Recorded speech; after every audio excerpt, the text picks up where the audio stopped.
नमस्ते दोस्तों। स्वागत है आपका उत्प्रेरक अकेडमी के यूट्यूब चैनल पर। कल हमने 11 फरवरी के करंट अफेयर्स के बारे में चर्चा की थी। आज हम 12 फरवरी का जो करंट अफेयर है उसके बारे में चर्चा करेंगे। तो चलिए चलते हैं आगे। पहली स्लाइड में क्या है?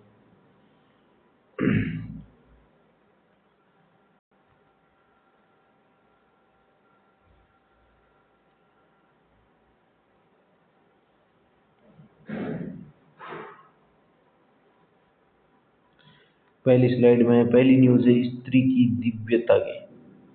ये क्या है? एक पुस्तक है। क्या है? पुस्तक का नाम है क्या? स्त्री की दिव्यता। स्त्री की दिव्यता किसने लिखी है?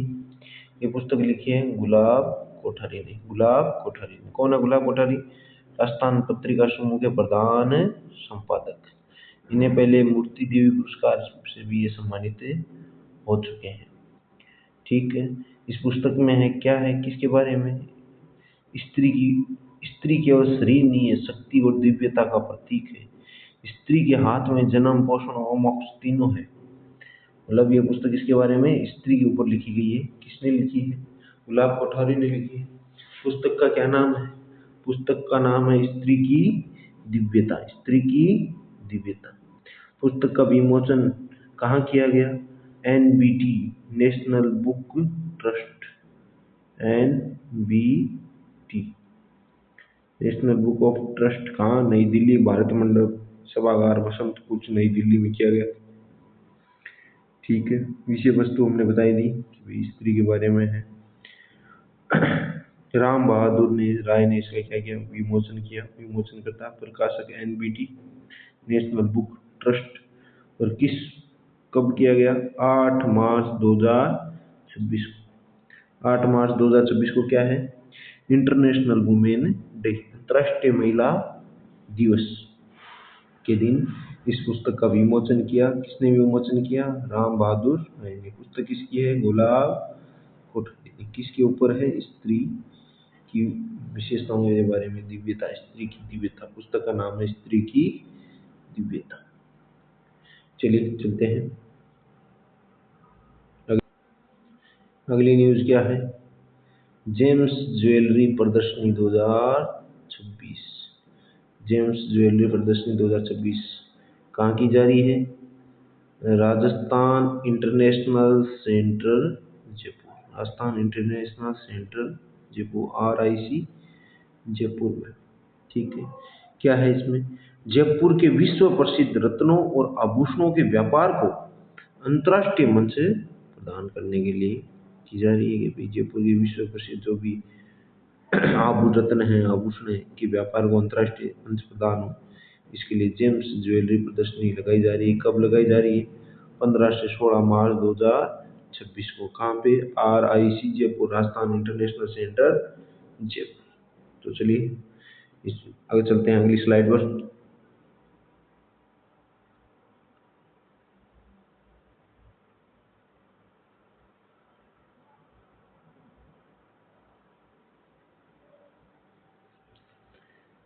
अगली न्यूज क्या है?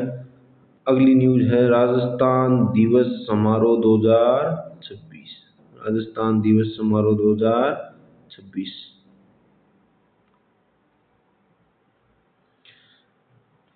पहले राजस्थान दिवस 30 मार्च को मनाया जाता था। कब मनाया जाता था? 30 मार्च को।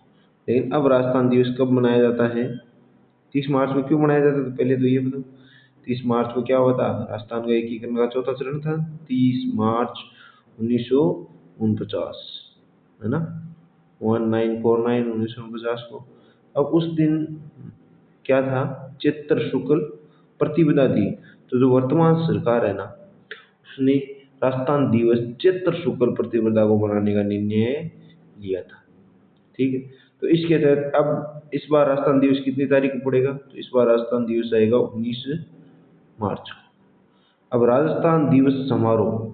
अब राजस्थान दिवस आने से पहले, उससे पहले क्या किए जा रहे हैं? विभिन्न समारोह का आयोजन किया जा रहा है।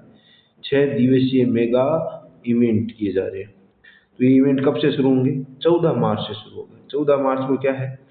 स्वच्छता सप्ताह का शुभारंभ किया जाएगा। 14 मार्च को क्या किया जाएगा? स्वच्छता सप्ताह का शुभारंभ। ठीक है। इसके तहत क्या किया जाएगा, जयपुर में राज्य स्तरीय व सभी जिला स्तरीय स्वच्छता सप्ताह का समारोह किया जाएगा, स्वच्छता के कार्यक्रम किए जाएंगे। अगली तारीख है 15 मार्च। 15 मार्च को क्या किया जाएगा, जयपुर में राज्य स्तरीय विकसित राजस्थान रन, विकसित राजस्थान रन, राज्य स्तरीय विकसित राजस्थान रन की जाएगी। और राजस्थान को जाने डिजिटल क्विज पहल की जाएगी। दिल्ली में बीकानेर हाउस है, बीकानेर हाउस कहाँ है, दिल्ली में, दिल्ली में क्या है, बीकानेर हाउस। वहाँ पे क्या की जाएगी, 5 दिवसीय प्रदर्शनी लगाई जाएगी कि भाई बाहर के राज्यों के लोग राजस्थान को देख सकें, दिल्ली में रहने वाले। और शिक्षा में भी इसमें चित्रकला, इनको विश्वविद्यालय महाविद्यालयों में निबंध भाषण व चित्रकला प्रतियोगिताएं आयोजित की जाएंगी। ठीक है, ये 14 तारीख हो गई, 15 हो गई। अब है 16 मार्च। 16 मार्च को क्या किया जाएगा, 16 मार्च को मनाया जाएगा जनजातीय गौरव दिवस, राजस्थान जनजातीय गौरव दिवस मनाया जाएगा। इसके लिए क्या कार्यक्रम आयोजित किए जाएंगे, राजस्थान के डूंगरपुर के बेणेश्वर धाम, जिसे आदिवासियों को क्या कहा जाता है, कुंभ कहा जाता है, उसमें विभिन्न विकास कार्यों का क्या किया जाएगा, शिलान्यास किया जाएगा। ठीक है, ये होगी 14, 15, 16। अब बात करते हैं 17 मार्च। 17 मार्च को क्या किया जाएगा, राजस्थान युवा शक्ति दिवस के रूप में मनाया जाएगा। जैसे 16 मार्च को राजस्थान जनजातीय गौरव दिवस के रूप में मनाया गया था, उसी प्रकार 17 मार्च को क्या मनाया जाएगा, राजस्थान युवा शक्ति दिवस। ठीक है, इसका आयोजन कार्यक्रम कहाँ किए जाएंगे, जयपुर में। जयपुर में राज्य स्तरीय युवा सम्मेलन और रोजगार वितरण कार्यक्रम किए जाएंगे। ठीक है, ये होगी 17। अब देखते हैं 18। 18 में क्या होगा, 18 में किसान एवं पशुपालक समृद्धि दिवस मनाया जाएगा। किसान एवं पशुपालक समृद्धि दिवस, किसान एवं पशुपालक समृद्धि दिवस कब मनाया जाएगा, 18 मार्च को। इसके तहत क्या गतिविधि की जाएगी, विकास कार्यों को लोकार्पण किया जाएगा। शाम को राजकीय मंदिरों में क्या की जाएगी, महाआरती का आयोजन किया जाएगा। ये होगी 18। अब देखते हैं 19 मार्च। इस दिन क्या है, राजस्थान दिवस, चैत्र शुक्ल प्रतिपदा।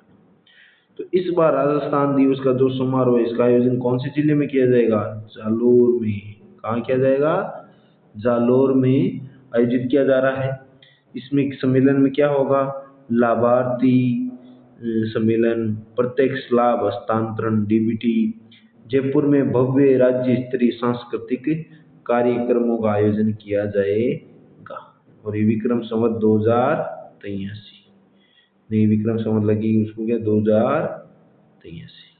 ठीक, ये राजस्थान दिवस के उपलक्ष्य राजस्थान दिवस के आने से पहले विभिन्न 6 इवेंट का आयोजन राजस्थान सरकार करने जा रही है, जिनके बारे में हमने अभी चर्चा की। चलिए चलते हैं अगली स्लाइड पर।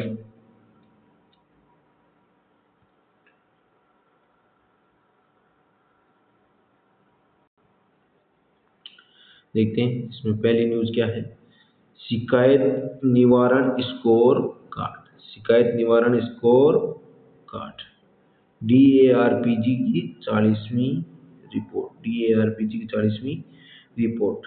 केंद्र सरकार के प्रशासनिक सुधार और लोक शिकायत विभाग, प्रशासनिक सुधार और लोक शिकायत विभाग कौन सी सरकार का है, केंद्र सरकार का है। प्रशासनिक विभाग और लोक प्रशासनिक सुधार और लोक शिकायत विभाग की ताज़ा रिपोर्ट है ये। कौन सी रिपोर्ट है ये, 40वीं रिपोर्ट है। ठीक है, इसमें राजस्थान की स्थिति क्या रही है, इसमें राजस्थान का स्थान कौन सा रहा है, देश में 6ठा स्थान रहा है। ठीक है, ये किस DARPG की क्या किससे रिपोर्ट है, किससे संबंधित है, शिकायत निवारण स्कोर कार्ड। शिकायत निवारण स्कोर कार्ड कौन जारी करता है, केंद्र सरकार की प्रशासनिक सुधार लोक शिकायत विभाग, ये हो रहा DARPG जारी करता है। ये इसकी 40वीं रिपोर्ट है, DARPG की प्रशासनिक सुधार और लोक शिकायत विभाग। तो इस 40वीं रिपोर्ट है, जिसमें राजस्थान का कौन सा स्थान रहा है, राजस्थान का स्थान 6वां रहेगा। कितने इसका स्कोर रहा है कि 27 दिन में राजस्थान में किसी समस्या क्या हो जाता है, समाधान हो जाता है। पहले स्थान पर कौन आया, तो पहले स्थान पर आया तेलंगाना, वहां पर मात्र 8 दिन में समस्या क्या हो जाता है, समाधान हो जाता है। यहाँ राजस्थान के जिलों के भी रैंक जारी की गई। तो राजस्थान में कौन सा जिला है जो सबसे आगे रहा है? तो राजस्थान का जिला, राजस्थान के जिलों में सवाई माधोपुर 1 नंबर, 2 नंबर भीलवाड़ा और 3 नंबर भरतपुर। ठीक है, 1 नंबर कौन रहा है? सवाई माधोपुर। 2 नंबर कौन रहा है? भीलवाड़ा। 3 नंबर कौन रहा है? भरतपुर। ठीक है। तो राजस्थान में शिकायत, राजस्थान संपर्क 181 पे किसी विभाग से संबंधित, किसी से संबंधित शिकायत इस पे की जाती है, वो कौन सी है? राजस्थान संपर्क 181 हेल्पलाइन है। ठीक है, ये होगी DARPG की 40वीं रिपोर्ट। अब चलते हैं अगली न्यूज़ पर। अगली न्यूज़ किससे संबंधित है? Tree protection bubble. Tree protection bubble, खेजड़ी संरक्षण हेतु ट्री प्रोटेक्शन बिल। राज्य वृक्ष खेजड़ी को बचाने के लिए नया ट्री प्रोटेक्शन बिल लाया जा रहा है। इसके लिए क्या जोगाराम पटेल की अध्यक्षता में हाई लेवल कमेटी बनाई गई है, जोगाराम पटेल के अध्यक्षता में। ठीक है। अवैध कटाई रोकने हेतु कठोर सजा का प्रावधान इसमें किया जा रहा है। तो ये है ट्री प्रोटेक्शन बिल जो लाने का प्रयास किया जा रहा है। सवाल आ सकता है आपके लिए, ट्री प्रोटेक्शन बिल के लिए संसदीय समिति बनाई गई है, उसकी अध्यक्षता कौन कर रहे हैं? Very important. तो उसकी अध्यक्षता कौन कर रहे हैं? श्री जोगाराम जी पटेल साहब, संसदीय कार्य मंत्री है जो इस कमेटी की अध्यक्षता कर रहे हैं, जोगाराम पटेल, संसदीय कार्य मंत्री। तो चलिए चलते हैं अगली स्लाइड पर।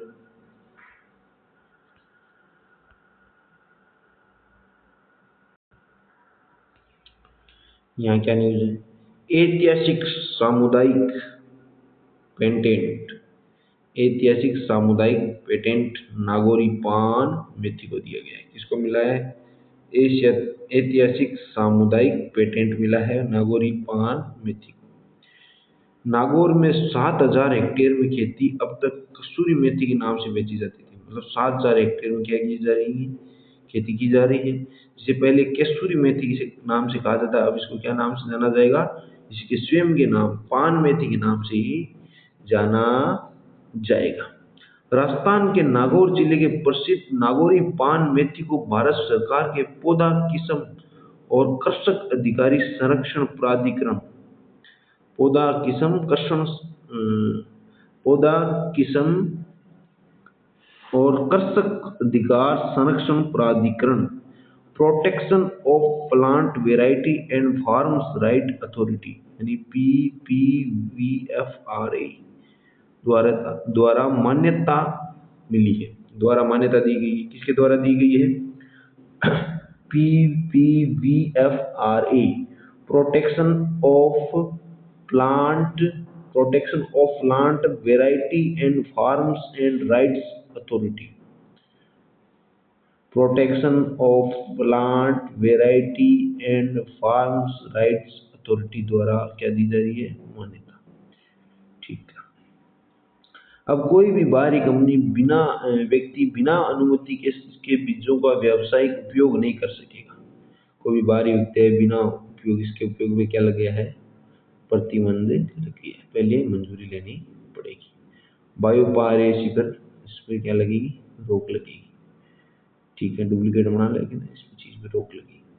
और ये पुरस्कार किसने प्राप्त किया है इसमें सम्मान? तो मुंडवा पंचायत समिति की प्रधान श्रीमती गीता देवी द्वारा किसानों का प्रतिनिधित्व किया गया। तो किसानों का प्रतिनिधित्व क्या किसने किया? मुंडवा पंचायत समिति के प्रधान जी हैं, उनका नाम है गीता देवी। उन्होंने क्या किया? किसानों का प्रतिनिधित्व किया। ठीक है। अब आगे इसे जीआई टैग दिलाने का सरकार प्रयास है, यहाँ के लोग जीआई टैग की तैयारी कर रहे हैं। अगला लक्ष्य क्या रहेगा? इसको क्या दिया जाए? नागौरी पान मेथी को जीआई टैग। हाल ही में जनवरी में नागौरी अश्वगंधा को क्या दिया गया था? जीआई टैग दिया गया था ना। अब नागौरी पान मेथी को क्या मिला है? सामुदायिक पेटेंट, सामुदायिक पेटेंट प्राप्त हो गया, जिससे अब इसकी नकल नहीं बनेगी। ठीक है। और इसका नाम नागौरी केसुरी मेथी की नाम जगह इसको इसी के नाम से जाना जाएगा, नागौरी पान मेथी। चलिए चलते हैं अगली स्लाइड पर।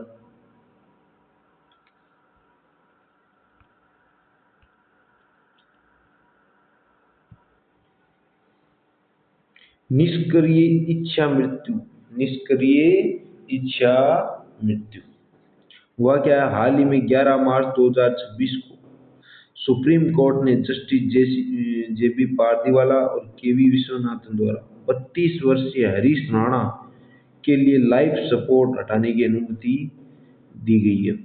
भारत के इतिहास में पहली बार है जब इच्छा मृत्यु की के लिए पक्ष में फैसला आया है कि भाई हरीश राणा को क्या दी जाए, इच्छा मृत्यु। हरीश राणा कौन है? 32 वर्षीय युवा है। चलिए इसके बारे में आगे जानते हैं क्या है। हुआ क्या कि इच्छा मृत्यु देने का आदेश दे दिया है सुप्रीम कोर्ट ने। कौन है हरीश राणा? हरीश राणा गाजियाबाद में रहने वाले 32 वर्षीय युवा हैं जो 2013 में चंडीगढ़ में अपनी पीजी की चौथी मंजिल से गिर गए थे। पंजाब यूनिवर्सिटी में पीजी में रहते थे, वहां चौथी मंजिल से गिर गए। इस दुर्घटना के कारण वे पिछले 13 वर्षों से स्थायी वेजिटेटिव अवस्था है पीवीसी में थे। कोर्ट का आदेश क्या है? कोर्ट ने लाइफ सपोर्ट हटाने की अनुमति दे दी है। फीडिंग ट्यूब, इनको खाना ट्यूब से दिया जाएगा, इसको हटाने की क्या दे दी है? सरकार ने अनुमति मिल गई है। ठीक है। पेसिव यूथेनेशिया, एक तो एक्टिव होती है, एक पेसिव यूथेनेशिया यानी इच्छा मृत्यु। तो पेसिव यूथेनेशिया क्या है? देखो, एक्टिव में क्या होता है? घातक इंजेक्शन दिया जाता है, सीधे मृत्यु कारण होती है। भारत में ये पूर्णतः प्रतिबंधित है। जबकि पैसिव में क्या होता है? कोई लाइफ सपोर्ट सिस्टम है, वेंटिलेटर, ट्यूब, उसको हटाना, प्रकृति को अपना काम करने देना, सुप्रीम कोर्ट के दिशा निर्देशों के तहत ये क्या है? वैध है पैसिव यूथेनेशिया यानी निष्क्रिय इच्छा मृत्यु। कॉमन कॉज फैसला क्या आया था इसके लिए? कॉमन कॉज फैसला, ये रही कॉमन कॉज फैसला। सुप्रीम कोर्ट ने 2018 में right to die with dignity, गरिमा के साथ मरने का अधिकार, right to die with dignity को अनुच्छेद 21 का हिस्सा माना था। यानी जीवन का अधिकार यानी मूल अधिकार अनुच्छेद 21 का हिस्सा माना था। 2023 में इसके नियमों को और सरल बनाया गया है, जिसके तहत अब 2 मेडिकल बोर्ड की सहमति आवश्यक है। ठीक है, और सरल बना दिया, 2 मेडिकल बोर्ड की सहमति आवश्यक है। मजिस्ट्रेट की अनुमति की लंबी प्रक्रिया को हटाकर केवल सूचना देना अनिवार्य किया गया है। सिर्फ क्या? सूचना देनी है। लंबी प्रक्रिया इसको हटा के सिर्फ सूचना देना है, इसमें जोड़ा गया है। अरुणा शाहनबाग केस से जुड़ा ये केस था। अरुणा शाहनबाग केस जो कब का था? 2011 का। देखते हैं इसमें क्या था। इच्छा मृत्यु की चर्चा भारत में 2011 में प्रसिद्ध हुई थी, जब नर्स अरुणा शाहनबाग के लिए याचिका दायर की गई थी। ये एक नर्स थी अरुणा शाहनबाग, 42 वर्ष की, जो कोमा में जा चुकी थी। ठीक है, इनके लिए उस समय केस चलाया गया था, लेकिन उस समय इनमें ये केस इनको इच्छा मृत्यु का अधिकार नहीं दिया गया था। लेकिन इस बार पहली बार भारत में हो रहा है कि किसी व्यक्ति को इच्छा मृत्यु का अधिकार दिया गया है। हरीश राणा, किसको? हरीश राणा को। पैसिव यूथेनेशिया, एक्टिव तो है ही नहीं भारत में। देखो, भारत में पूर्णतः प्रतिबंध है एक्टिव। तो पैसिव यूथेनेशिया, निष्क्रिय इच्छा मृत्यु, किसको दी जा रही है? हरीश राणा। चलिए चलते हैं अगली स्लाइड पर।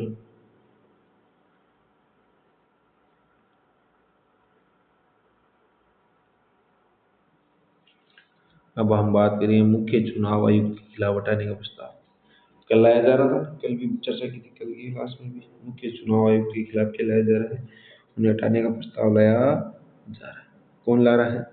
टीएमसी के नेतृत्व में, तृणमूल कांग्रेस है ना बंगाल में, के नेतृत्व में इंडिया ब्लॉक द्वारा सीईसी मुख्य चुनाव आयुक्त गणेश कुमार के खिलाफ पक्षपात और पश्चिम बंगाल मतदाता सूची में गड़बड़ी का आरोप लगाया गया है। इस आरोप को देखते इनके खिलाफ क्या लाया जा रहा है? इनको हटाने का प्रस्ताव लाया जा रहा है। लोकसभा में 120 ने इस पे हस्ताक्षर और राज्यसभा में 60 सांसदों ने इस पे क्या कर दिए? हस्ताक्षर कर दिए। ठीक है, संविधान क्या है? हटाने की प्रक्रिया क्या है? संविधान में अनुच्छेद 324(5), अनुच्छेद 324 का 5th है। उसके अंदर क्या है कि कोई कदाचार सिद्ध हो जाए या अक्षमता हो जाए, इन दो के आधार पर ही किसी मुख्य निर्वाचन आयुक्त या चुनाव आयुक्त के हटाया जा सकता है। इसको यहाँ कदाचार हो गया, अक्षमता हो गई, उसके बाद क्या करना होगा? उसके बाद संसदीय बहुमत मिलना चाहिए, वो भी कौन सा, विशेष बहुमत। 2/3 उपस्थित और मतदान, जो उपस्थित होते हैं उनका 2/3 मत मिलना चाहिए, विशेष बहुमत। ठीक है। उसके बाद जांच किसके पास जाएगी, उसके पास एक 3 सदस्यीय समिति के पास जांच जाएगी। ये 1968 अधिनियम के तहत है। 3 सदस्यीय कौन होंगे उसमें, एक सुप्रीम कोर्ट के जज, एक हाई कोर्ट के सीजी, और प्रतिष्ठित विधिवेत्ता, विधि के जानकार है, उनको रहेगा। ये 3 सदस्यीय समिति होगी जो फैसला देगी। उसके बाद चुनाव आयुक्त को निर्णय किया जाएगा, हटाया जाएगी क्या चाहिए। अब बात करते हैं चुनाव आयुक्त वर्तमान में कौन है, ज्ञानेश कुमार है ना। वर्तमान चुनाव आयुक्त कौन है, कौन है वर्तमान चुनाव आयुक्त, ज्ञानेश कुमार है ना। तो इनको अपॉइंटमेंट कैसे किया जाता है, यानी इनका चुनाव कैसे किया जाता है, 2023 में एक एक्ट बनाया गया, तो उसमें कैसे एक समिति होती है। उस समिति में कौन कौन सदस्य होते हैं, प्रधानमंत्री होता है, लोकसभा के विपक्ष के नेता होते हैं, एक कैबिनेट मंत्री होता है। इन 3 सदस्यीय समिति द्वारा चुनाव आयुक्त या निर्वाचन आयुक्त का क्या किया जाता है, चयन किया जाता है उनके चुनाव आयुक्त का। ठीक है। कितने साल के लिए किया जाता है, 5 साल के लिए, नहीं सॉरी सॉरी, कितने साल के लिए किया जाता है, 6 साल और 65 वर्ष। इनमें से जो भी पहले होगा ना, उसके लिए किसका चुनाव किया जाएगा, इतने समय के लिए मुख्य चुनाव आयुक्त का चुनाव किया जाएगा। मुख्य चुनाव आयुक्त कब बने थे, ज्ञानेश कुमार, तो ज्ञानेश कुमार बने थे 2025 में। ठीक है। और इन्हें सुप्रीम कोर्ट के जज के समान वेतन और सुविधाएं मिलती है। प्रथम मुख्य चुनाव आयुक्त कौन थे, प्रथम मुख्य चुनाव आयुक्त थे सुकुमार सेन। कौन थे, सुकुमार सेन, सुकुमार सेन। ठीक है, चलिए चलते हैं अगली स्लाइड पर।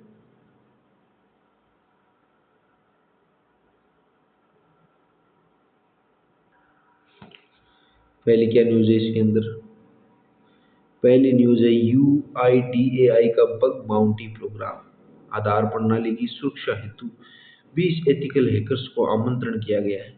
बग बाउंटी प्रोग्राम किया जा रहा है UIDAI के द्वारा। ठीक है। इसमें क्या किया जाएगा, 20 एथिकल हैकर्स को बुलाया गया है, और कहा क्या है, क्या कहा गया है, UIDAI ने देश के 20 अनुभवी एथिकल हैकर्स और साइबर सुरक्षा विशेषज्ञों को अपने डिजिटल प्लेटफॉर्म में कमियां खोजने के लिए क्या किया है, आमंत्रित किया है। ठीक है। यह प्रोग्राम कोमोलथो IT प्राइवेट लिमिटेड के सहयोग से चलाया जा रहा। ठीक है। अगर वो कमी खोज लेंगे तो उन्हें क्या मिलेगी, इनामी राशि मिलेगी। ठीक है, ये हो गया UIDAI का बग बाउंटी प्रोग्राम। अगला देखते हैं रक्षा मुख्यालय प्रशिक्षण संस्थान, रक्षा मुख्यालय प्रशिक्षण संस्थान DHTI, रक्षा मुख्यालय प्रशिक्षण संस्थान DHTI। ठीक है। इसमें क्या, इसकी क्या न्यूज है, इसको अति उत्कृष्ट रेटिंग मिली है, 4 स्टार, कितने स्टार, 4 स्टार मिल गए। अति उत्कृष्ट, कौन सी रेटिंग मिली है, अति उत्कृष्ट। किसने दी है, NSCSTI, NSCSTI ने इसे कौन सी रैंक दी है, अति उत्कृष्ट, जिसके अंदर 4 स्टार आते हैं। 2 साल पहले इसकी रेटिंग क्या थी, उत्तम थी, क्या थी, उत्तम, यानी 1 स्टार। 2 साल पहले जो इसकी रेटिंग थी वो क्या थी, उत्तम थी। अभी है, अभी कौन सी मिली है इसको, अति उत्कृष्ट। पहले थी उत्तम, अब मिल गई है इसको अति उत्कृष्ट। अब कौन सी मिली है, अति उत्कृष्ट। ठीक है। किस लिए, किस वजह, मिशन कर्मयोगी के अनुरूप क्षमता विकास, मिशन कर्मयोगी के अनुरूप क्या करेंगे, अपना क्षमता विकास के लिए दी गई है। किसको, रक्षा मुख्यालय प्रशिक्षण संस्थान DHTI, रक्षा मुख्यालय प्रशिक्षण संस्थान DHTI को अति उत्कृष्ट, ये 4 स्टार रेटिंग दी गई है। तो 2 साल पहले क्या थी, उत्तम, 1 स्टार रेटिंग थी। किसने दी है, NSCSTI फ्रेमवर्क ने दी है। चलिए चलते हैं अगली न्यूज। अगली न्यूज है नेशनल ई विधान एप्लीकेशन, नेशनल ई विधान एप्लीकेशन, नेशनल ई विधान एप्लीकेशन नेवा। ठीक है, ये क्या है, देश की 21 विधानसभाएं डिजिटल हो चुकी है। न्योवा ये एक एप्लीकेशन है, इसके तहत 21 विधानसभाएं क्या हो चुकी है, पेपरलेस, पूर्णतः पेपरलेस हो गई। और इसका लक्ष्य क्या है, 28 राज्यों के साथ इसने क्या किया है, त्रिपक्षीय एमओयू किया है। केंद्र सरकार, राज्य सरकार और न्योवा खुद ही विधानसभा, केंद्र सरकार, राज्य सरकार, विधानसभा के साथ क्या किया है, एमओयू पर किया है कि पेपरलेस। इसका लक्ष्य है सभी विधानसभाओं को क्या बनाना है, पेपरलेस बनाना है। पंजाब विधानसभा पहले ही पूर्णतः डिजिटल है। चलिए चलते हैं अगली स्लाइड पर।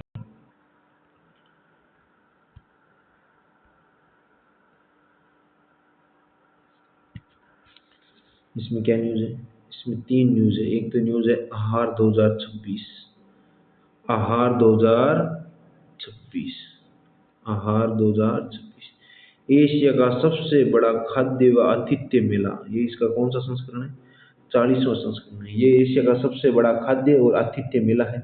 इसका आयोजन कब से कब किया जा रहा है, 10 से 14 मार्च 2026 तक। कहाँ किया जा रहा है, भारत मंडपम प्रगति मैदान नई दिल्ली में इसका आयोजन किया जा रहा है। इसमें क्या किया जाएगा, ये इसका 40वां संस्करण है। इटली इस आयोजन में पार्टनर कंट्री है। ठीक है, इटली क्या है इस आयोजन में, पार्टनर कंट्री। पार्टनर कंट्री कौन है, इटली है। ठीक है, इस मेले में एआई आधारित किचन उपकरणों का प्रदर्शन किया गया, जिससे ऐसे फ्रिज को खाना खराब होने से पहले मैसेज भेज देंगे। ठीक है, एआई आधारित किचन उपकरणों में ऐसे फ्रिज जो खाना खराब होने से पहले मैसेज भेज देंगे भी खाना खराब होने वाला है। ये आहार 2026 का आयोजन, या आहार 2026 का आयोजन, हाँ ये कौन सा संस्करण है, 40वां संस्करण है। कहाँ किया गया, भारत मंडप नई दिल्ली। चलिए चलते हैं अगले पे। अगला है Bharat tax 2026, Bharat tax 2000, Bharat tax 2026 14 से 17 जुलाई भारत मंडप। कहाँ किया जाएगा, भारत मंडप में 14 से 17 जुलाई को। संसदीय कार्य केंद्रीय कपड़ा मंत्री गिरिराज सिंह ने भारत टैक्स 2026 के तीसरे संस्करण की घोषणा की है। इसका कौन सा संस्करण होगा, तीसरा संस्करण होगा। इसकी घोषणा किसने की है, कपड़ा मंत्री गिरिराज सिंह ने की है। ठीक है, आयोजन 14 से 17 जुलाई को नई दिल्ली के भारत मंडपम में किया जाएगा। इसका उद्देश्य क्या है, भारत के कपड़ा निर्यात को 200 बिलियन तक ले जाना। ये इसका उद्देश्य रहेगा कि 200 बिलियन तक कपड़ा निर्यात हो। ये इसका विजन क्या है, 5F विजन। कौन सा है, 5F विजन की तरफ है। क्या विजन है, 5F, farm to fibre, fibre to factory, factory to fashion, fashion to foreign. ये इसका 5F सिद्धांत है।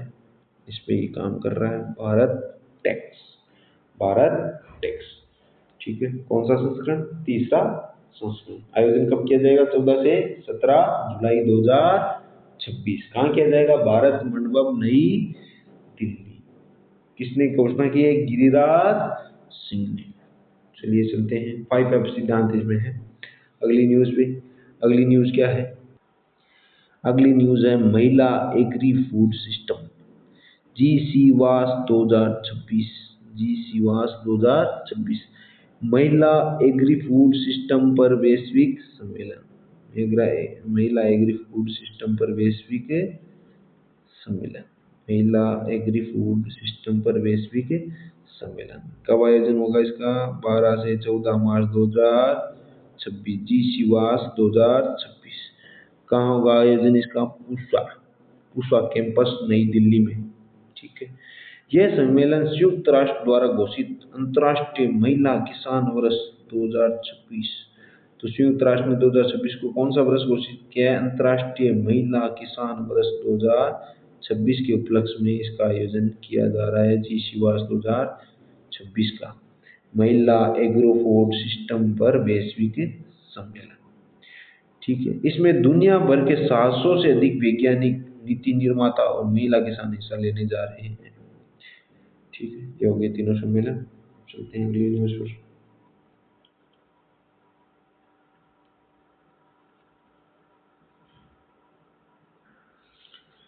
अगली स्लाइड में पहली न्यूज क्या है, T20 वर्ल्ड कप 2026। किसने जीत लिया T20 वर्ल्ड कप 2026, भारत ने जीत लिया ना। भारत ने न्यूजीलैंड को 96 रन से हरा के क्या जीता है, T20 वर्ल्ड कप अपने नाम में कर लिया है। भारत ने कौन सा T20 वर्ल्ड कप जीता है, तीसरा, अपना तीसरा T20 वर्ल्ड कप जीत लिया, और ऐसा करने वाला भारत पहला देश है। ठीक है, और लगा खिताब बचाने वाला भी, इसने पिछली बार 2024 में भी जीता था, अब 2026 में भी जीत गया, तो खिताब बचाने वाला भी पहला देश बन गया भारत, और तीसरा वर्ल्ड कप इसने जीता है। कप्तान कौन थे, सूर्य कुमार यादव थे। कोच कौन थे, गौतम गंभीर थे। और भारतीय टीम को कितने करोड़ रुपए मिलेंगे, 131 करोड़ रुपए की इनाम की घोषणा किसने की है, बीसीसीआई ने। चलो ये पहली न्यूज होगी। अब चलते हैं दूसरी न्यूज पर। दूसरी न्यूज क्या है, एशिया का सबसे स्वच्छ गांव। एशिया का सबसे स्वच्छ गांव कौन सा है, मावली नोंग गांव। कौन सा गांव है, मावली नोंग गांव। एशिया का सबसे स्वच्छ गांव है मावली नोंग गांव। ये कहाँ पे है, मेघालय में। मावली नोंग गांव कहाँ पे है, मेघालय में। तो यहाँ की स्थानीय ग्राम परिषद का निर्णय आया है कि अब संडे को ये क्या रहेगा, प्रतिबंधित पूर्णतः बंद रहेंगे, क्योंकि धार्मिक प्रार्थनाओं की शांति तो प्रत्येक रविवार को पर्यटकों के लिए क्या रहेगा, इसे बंद रखने की घोषणा की गई। हालांकि शनिवार को कोई पर्यटक आया तो उनके लिए नहीं, रविवार को कोई अन्य पर्यटक इस गांव में नहीं जा पाएंगे। ये यहाँ के गांव के लोगों ने खुद फैसला लिया है। मावली नोंग गांव है एशिया का सबसे स्वच्छ गांव, मावली नोंग गांव, मेघालय। चलिए चलते हैं अगली न्यूज पर। जल महोत्सव 2026। जल महोत्सव 2026 केंद्रीय जल शक्ति मंत्रालय द्वारा 8 मार्च से 22 मार्च तक जल महोत्सव पखवाड़ा मनाया जा रहा है। कब से कब, 8 से 22 मार्च। कौन सा पकड़ा पखवाड़ा, जल महोत्सव पखवाड़ा। ठीक है, इसकी थीम क्या है, गांव का उत्सव देश का महोत्सव। गांव का उत्सव देश का महोत्सव। जल जीवन मिशन, कल पढ़ा था ना इसके बारे में, इसको 2028 तक बढ़ा दिया गया। जल जीवन मिशन के तहत गांव में 100% नल से जल की आपूर्ति सुनिश्चित करना और जल प्रबंधन की जिम्मेदारी ग्राम पंचायतों को सौंपना, ये इसका क्या रहेगा, उद्देश्य रहेगा। चलिए चलते हैं अगली न्यूज पर। Meta lifetime achievement award. Meta lifetime achievement award, Meta lifetime achievement दिग्गज अभिनेता और निर्देशक अमोल पालेकर को क्या दिया गया है, META lifetime achievement award दिया गया है। Mahindra excellence in theatre award, META की फुल फॉर्म है Mahindra excellence in theatre award. तो META lifetime achievement award किसको मिला है, दिग्गज अभिनेता अमोल पालेकर को। किस लिए दिया गया है, उनके रंगमंच, भारतीय रंगमंच और सिनेमा में 10 को पुराने योगदान के लिए दिया गया है।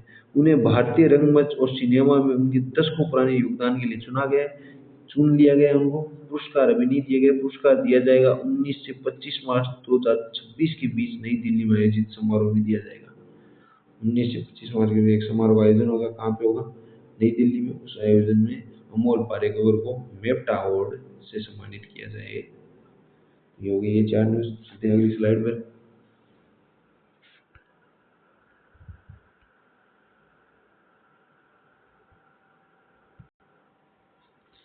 अगले स्लाइड, पहली न्यूज क्या है, फोर्ब्स की हाल ही में एक नई सूची जारी की हुई। किसकी, फोर्ब्स की हाल ही में एक नई सूची जारी हुई, जिसके तहत एलन मस्क एक बार फिर पहले स्थान पर रही है पैसों में। ठीक है, एलन मस्क सबसे ज्यादा अमीर आदमी है। कौन है, एलन मस्क। 841 बिलियन डॉलर उनके पास है। 2 नंबर पर कौन है, लेरी पेज, उनके पास 250 बिलियन डॉलर है। लेरी पेज के पास कितने हैं, 250 बिलियन, और एलन मस्क के पास है 841 बिलियन। हाल ही में स्पेस एक्स का आईपीओ आया और एक्स एआई के जुड़ाव के कारण इतनी ज्यादा ग्रोथ किसने की है, हमारे एलन मस्क साहब ने ग्रोथ की है। ठीक है, तो लगभग 3 गुना अपने जो 2 नंबर प्रतिद्वंदी उसे लगभग 3 गुना किए एलन मस्क। 2 नंबर पर कौन है, लेरी पेज। किसने जारी की है, फोर्ब्स की नई लिस्ट आई है, उसके अंदर ये सूचना प्राप्त हुई। अगली न्यूज क्या है, हमारी भारतीय कंपनी अमेरिका में 50 वर्षों में पहली नई रिफाइनरी लग रही है। अमेरिका फर्स्ट रिफाइनरी के साथ साझेदारी किसने की है, रिलायंस इंडस्ट्रीज ने। Reliance takes refinery deal 300 billion dollar की है, 300 बिलियन डॉलर की है। ठीक है, अमेरिका को ऊर्जा प्रभुत्व दिलाना, दुनिया की सबसे स्वच्छ रिफाइनरी ऑयल प्रोसेसिंग। ठीक है। पश्चिमी एशिया में तनाव के कारण कच्चे तेल की कीमत 100 पर होने के बीच ट्रंप द्वारा घोषणा की गई है। ठीक है। हाल ही में भारतीय कंपनी रिलायंस द्वारा अनिल अंबानी, नीता अंबानी, मुकेश अंबानी, सॉरी अनिल नहीं, मुकेश अंबानी, ठीक है, की कंपनी है ये, या अनिल अंबानी की है? नहीं, मुकेश अंबानी की है। ठीक है। मुकेश अंबानी के द्वारा हाल ही में अमेरिका में क्या लगाई जा रही है, एक फैक्ट्री लगाई जा रही है, किसकी, रिफाइनरी फैक्ट्री, रिफाइनरी लगाई जा रही है $300 बिलियन की। बहुत ही बड़ी बात है ये तो। चलिए चलते हैं अगली न्यूज़ पे। रिफाइनरी लगानी थी जैसे हमारे यहाँ पे लगा सकते थे। चलिए सबके अलग दिमाग है, कैसे चले, चलते हैं अगले पेज पे।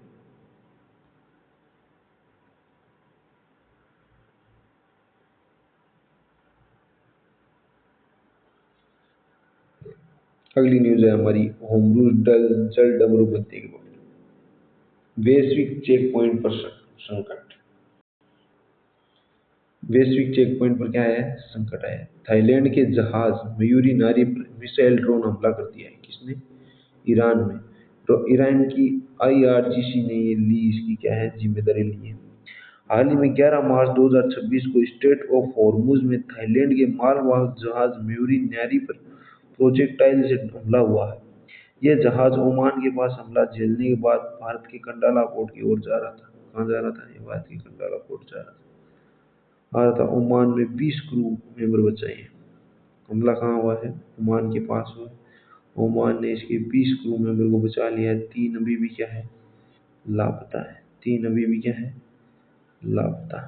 ठीक है। ये जा रहा कहाँ था, ये जा रहा था कंडाला, कांडला पोर्ट, गुजरात। कांडला पोर्ट गुजरात में जा रहा था। ठीक है।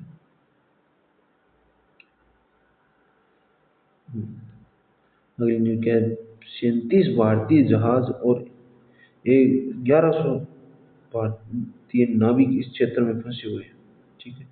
37 भारतीय जहाज और 1100 नाविक इस क्षेत्र में फंस गए। भारत ने अपनी क्विक रिस्पॉन्स टीम भी तैयार की है। ठीक है। अब देखते हैं होमरूज जल डमरू में देखना विशेष क्यों है। दुनिया का 20% कच्चा तेल यहीं से गुजरता है। दुनिया का 20% कच्चा तेल कहाँ से गुजरता है, यह होमरूज जल डमरू मध्य से ही गुजरता है। आईईए आईईए ने क्या किया है, बाजार स्थिर करने के लिए 400 मिलियन बैरल रणनीतिक भंडार जारी करने का फैसला लिया है। अंतर्राष्ट्रीय परमाणु ऊर्जा है जिसने, आईईए अंतर्राष्ट्रीय ऊर्जा एजेंसी ने बाजार स्थिर करने के लिए 400 मिलियन बैरल रणनीतिक भंडार जारी करने का क्या लिया है, फैसला लिया है। ईरान ने हाल ही में चेतावनी दी है कि अमेरिका के हमले न रुकने पर, इसराइल व अमेरिका के हमले न रुकने कच्चा तेल 200 प्रति बैरल तक पहुंचाने की धमकी दी है ईरान ने। ठीक है। आगे चलते हैं अगली न्यूज पे। अगली न्यूज इसी के बारे में है, युद्ध के परिणाम, काली बारिश और राजनीतिक दरार। ईरान में हाल ही में इसराइल और अमेरिका ने ईरान के शहर तेहरान में क्या कर दिया था, ऑयल जो कुएं थे वहां पे क्या कर दिया था, हमला कर दिया था। बहुत ज्यादा ऑयल जला और उसके क्या बन गए, बादल बन गए। अब बादल बन गए तो बादल की मात्रा से क्या हुई, फिर बारिश के साथ वो नीचे आई, जिसके कारण उस इसी बारिश को क्या बारिश कहा गया, काली बारिश। तेल ठिकानों पर हमले से निकले धुएं और जहरीले कणों का बारिश के साथ गिरना। डब्ल्यूएचओ ने क्या कर दिया, अलर्ट जारी कर दिया। सांस की गंभीर समस्या हो सकती है, त्वचा में जलन हो सकती है, लंबे समय से कैंसर का भारी खतरा है। ठीक है। ये तेहरान शहर पे, कौन सा शहर है, तेहरान। ठीक है। और देखते हैं स्पेन ने क्या प्रतिक्रिया दी। स्पेन ने भी कड़ा कदम उठाते हुए इसराइल से अपना राजदूत स्थायी रूप से वापस बुला लिया। ठीक है। इसराइल में अपना राजदूत था स्पेन का, उसने कहा बुला लिया, अपने देश वापस बुला लिया। पीएम पेडो साजिश द्वारा, पीएम कौन थे, पेडो साजिश द्वारा अमेरिका इसराइल हमलों का विरोध किया गया, जिसके जवाब में ट्रंप ने व्यापार बंद करने की धमकी दी है। ठीक है। ट्रंप ने व्यापार बंद करने की क्या दी है, धमकी। किसको? स्पेन के प्रधानमंत्री कौन है? साचेज पेडो साचेज। इटली ने क्या प्रतिक्रिया दी है?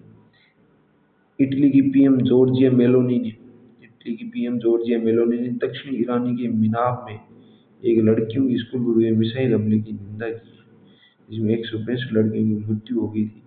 तो इटली की प्रधानमंत्री मेलोनी, जॉर्जिया मेलोनी, इसकी क्या की है? भर्सक आलोचना की है।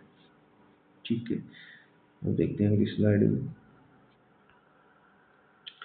तो ठीक है, आज की क्लास काफ़ी बड़ी होगी। अच्छा लगे कंटेंट को याद कीजिए। आपकी फर्स्ट ग्रेड की एग्ज़ाम हो, चाहे सेकंड ग्रेड की एग्ज़ाम हो, एसआई की एग्ज़ाम हो, आपको थोड़ी स्पीड कम लग रही है तो 1.5 गुना में करके इसको देखिए। और अच्छा लगे तो लाइक, शेयर, सब्सक्राइब कीजिए। और इसकी पीडीएफ चाहिए तो मैं आपको कमेंट बॉक्स में या मैं क्या दे दूँगा, टेलीग्राम चैनल का लिंक प्रोवाइड करा दूँगा, उसमें आप जाके इसकी पीडीएफ प्राप्त कर सकते हैं। तो धन्यवाद, जुड़े रहिए, प्रगति करते रहिए। सूचनाओं के भीड़ में से ही संदर्भ की ही वास्तविक शक्ति है। धन्यवाद, शब्बा खैर, शुभ रात्रि, गुड नाइट।